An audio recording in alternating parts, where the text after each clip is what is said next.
March 14ஆம் தேதி தொடங்கி தமிழக சட்டமன்றத்தில் ஒவ்வொரு துறை சார்ந்த மானிய கோரிக்கைகள் மீதான விவாதங்கள் நடைபெற்று வருகிறது.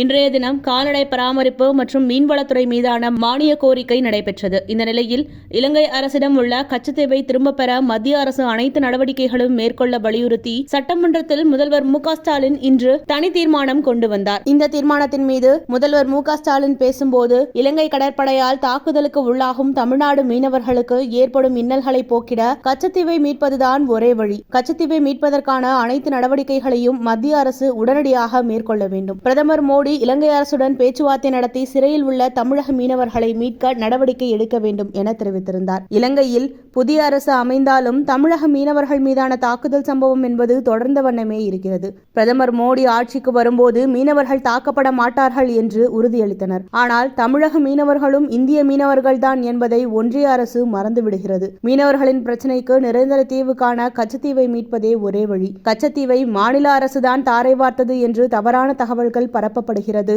ஆனால் கச்சத்தீவு ஒப்பந்தத்தை கடுமையாக எதிர்த்தவர் கருணாநிதிதான். மேலும் இந்த ஒப்பந்தத்தை திருத்தி அமைக்க வேண்டும் என ஜெயலலிதாவும் தீர்மானம் நிறைவேற்றினார். கச்சத்தீவை மீட்பதே தமிழ்நாட்டிற்கு நிரந்தர தீர்வாக அமையும். இந்த விவகாரம் குறித்து பாஜக அரசு ஆக்கப்பூர்வ நடவடிக்கைகள் எடுக்காதது வேதனை அளிக்கிறது. எனவே இலங்கை செல்லும் பிரதமர் மோடி இந்த பிரச்சனை குறித்து விவாதம் நடத்தி நிரந்தர தீர்வு காண வேண்டும். எனவே கச்சத்தீவை மீட்பதற்காக தமிழக சட்டப்பேரவையில் முன்மொழியப்பட்டுள்ள இந்த தீர்மானத்தை ஒருமனதாக நிறைவேற்றி தர வேண்டும் என தனது உரையில் தெரிவித்திருந்தார்.